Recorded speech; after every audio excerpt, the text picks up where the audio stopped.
আসসালামু আলাইকুম রহমতুল্লাহি বারাকাতু। সম্মানিত প্রিয় দিনী ভাই বন্ধু সকল, পর্দার আড়ালে থাকা মা বোনেরা, আজকে আমি আপনাদের মাঝে তারাবি বিষয় নিয়ে গুরুত্বপূর্ণ দু একটি আলোচনা করব।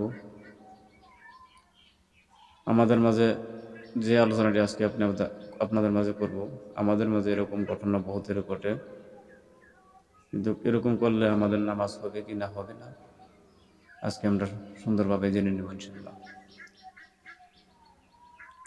বহুতেই তারাবির নামাজ আমরা পড়া নিয়ে একক রকমে কথাবার্তা বলে থাকি। এক একজনে এভাবে বললে আরেকজনে বলে এভাবে হবে না, আরেকজনে বলে হবে। তো আজকে আমরা সুন্দরভাবে জেনে নেব ইনশাআল্লাহ। প্রথমত প্রশ্ন, মুক্তা দিয়ে তারাবির নামাজত হাফিজ সাহেবের রুকুলে যাওয়ার অপেক্ষার বহি থাকা শরীয়ত দৃষ্টিতে কিরকম বোঝায়? যেরকম আপনি মুক্তাদি হলেন, ইমাম সাহেব যখন নামাজ সূরা কেরাত পড়তেছে, তখন যদি আপনি ভেবে থাকেন যখন রুকুত যাবে তখন আমি নিয়ত করে রুকুত ইমাম সাহেবের লগে যাব, এর আগে আপনি নিয়ত করলেন না, শরীয়ত দৃষ্টিতে কেনে দেখা যায়? উত্তর, তারাবি চলে থাকা অবস্থায় মুক্তাদি এই বলি বহি আছে, ইমাম সাহাব যেতিয়া রুকু লই যাব তেতিয়া নিয়ত বান্ধি নামাজত শরিক হব। এরকম ধারণা বহুতের আছে, বা আমরা আমাদের মাঝে এরকম বহুতে করে থাকি, মসজিদের মাঝে দেখা যায়। কিন্তু এনে কাম মাকরু আরও মুনাফিকের সত্য দৃশ্যপূর্ণ। এ কাম করাটা মাকরু বোঝা। ফতুয়া মাহমুদিয়া খণ্ড নম্বর 2 পৃষ্ঠা নম্বর 345। তো সুন্দরভাবে জেনে গেছি যুবক ভাই বন্ধুগণ, আমরা এরকম করে থাকি, কিন্তু আজকের পর থেকে আমরা এরকম আর করব না। প্রশ্ন, তারাবির নামাজত একেবারে 20 রাকাতের নিয়ত করা যায় কিনা? প্রত্যেকবারই নতুন আরম্ভতে নিয়ত করা জরুরি। এর মাঝেও আমাদের বহুত গণ্ডগোল আছে। আমরা বহুতে বলি যে আমরা তারাবির নামাজের মাঝে একবারই 20 রাকাতের নিয়ত করব, না আগলা আগলা করতে হবে, প্রতিবারই করতে হবে। বহুতে বলি করা জায়েজ, বহুতে বলি জায়েজ না। কিন্তু জায়েজ বলে জেনে বলে, আর যে না জায়েজ বলে কষ্ট চলবে না বলে এ না জেনে বলে, আর বহুতে না জেনে এমনিতে এইভাবে বলে ফেলে। তো আজকে আমরা শুনি, তারাবি নামাজত একেবারে 20 রাকাতের নিয়াত করে লোয়া প্রত্যেক রাকাতের আরম্ভ নতুন করে করা জরুরি না? উত্তর, তারাবির ভাবে প্রথম আরম্ভণীতে 20 রাকাতের নিয়ত করাই যথেষ্ট। যখন প্রথম আরম্ভণী হচ্ছে তখন আপনি 20 রাকাতেরই করা যথেষ্ট করে নিতে পারবেন। কিন্তু প্রত্যেক 2 রাকাতের নিয়ত করা চতুর্থ হয়, কিন্তু নিয়ত করা উত্তম।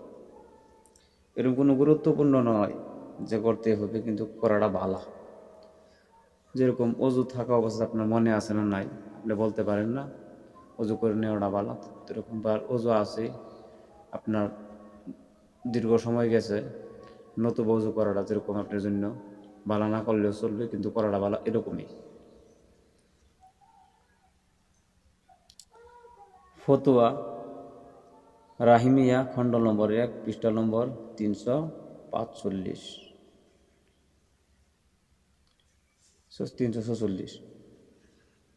আচ্ছা, আরও একটি কথা আমরা বহুতে বলে থাকি, তারাবির নামাজ বাড়িতে পড়লে হবে কি না মসজিদে গিয়ে পড়তে হবে, বা বাড়ির জামাত আকাল পড়লে হবে না মসজিদে গিয়ে পড়তে হবে।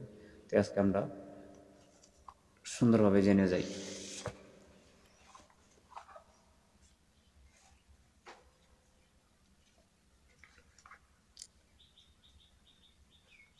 উত্তর, গরত তারাবি জামাত করা কেনে কিরকম বোঝায়? প্রশ্ন, গরত তারাবি করা কেনেকে কিরকম বোঝায়? উত্তর, যদি কোনোবাই ঘৰত এনে ধৰণৰ জামাত আকাৰত তাৰাবি নামাজ পঢ়ে যে মসজিদৰ জামাত বন্ধ হোৱা নাই, তেনেহ'লে জায়েজ আছে। মসজিদে জামাত বন্ধ হয়েছে না, আপনি বাড়িতে পড়তেছেন, মসজিদে জামাত চলতেছে, আপনার জায়েজ আছে, এরকম একটা মাসলা। কিন্তু কিন্তু ঘৰত জামাত আকাৰত নামাজ পঢ়াটো মসজিদৰ ফজিলতৰ পৰা বঞ্চিত থাকিব। ঘৰত আপনি জামাত পড়তেছেন কিন্তু মসজিদে তারাবি চলতেছে, কিন্তু মসজিদে জামাত আকারে নামাজ পড়া যে এরকম সোয়াব, এসবের থেকে বঞ্চিত থাকবেন। কিন্তু তারাবি যে ফজিলত থেকে ফজিলতের সবের থেকে আপনি বঞ্চিত থাকবেন, কিন্তু আপনার তারাবি যে নামাজের সব এটা তো পেয়ে যাবে। ফতুয়া দারুল উলুম, খণ্ড নম্বর 4, পৃষ্ঠা নম্বর 251। আরও একটি কথা আছে আমাদের মাঝে, মা বোনেরা দেখি আমরা দলাদলি করি, এক বাড়িতে এক ঘরে নামাজ পড়ে পড়তে পারবেন, কোনো অসুবিধা নেই। সবই একলগে পড়লে এটা একটা মনোরঞ্জন বেলেগ রকম থাকে, ওইটা আল্লাহর জন্যই তো থাকে, কিন্তু পড়তে পারবেন, কোনো অসুবিধা নেই। বহুতে বলি যে না বেটেনে মহিলা মানুষ ঘর ছেড়ে আগলা করে যাওয়া যাবে না, যেতে পারবেন। 4-5 বাড়ির মহিলা মা বোন একসাথে হইয়া নামাজ পড়তে পারবেন, কিন্তু জামাত পড়তে পারবেন না। আপনারা একলগে মনোরঞ্জন করে আল্লাহর প্রেমে খুশি হলেন, ওইটা আপনাদের জন্য ভালো। তো আশা করি সুন্দরভাবে আজকে ভিডিওটি বুঝতে পেরেছেন। ভিডিওটি যদি ভালো লাগে তাহলে বেশি বেশি শেয়ার করুন, লাইক করুন, কমেন্ট করুন। আমার চ্যানেলে যদি নতুন থাকেন তাহলে আমার চ্যানেলটি সাবস্ক্রাইব করে রাখুন, আমার জন্য দোয়া করবেন। আসসালামু আলাইকুম ওয়া রাহমাতুল্লাহি ওয়া বারাকাতুহু। খুদা হাফেজ।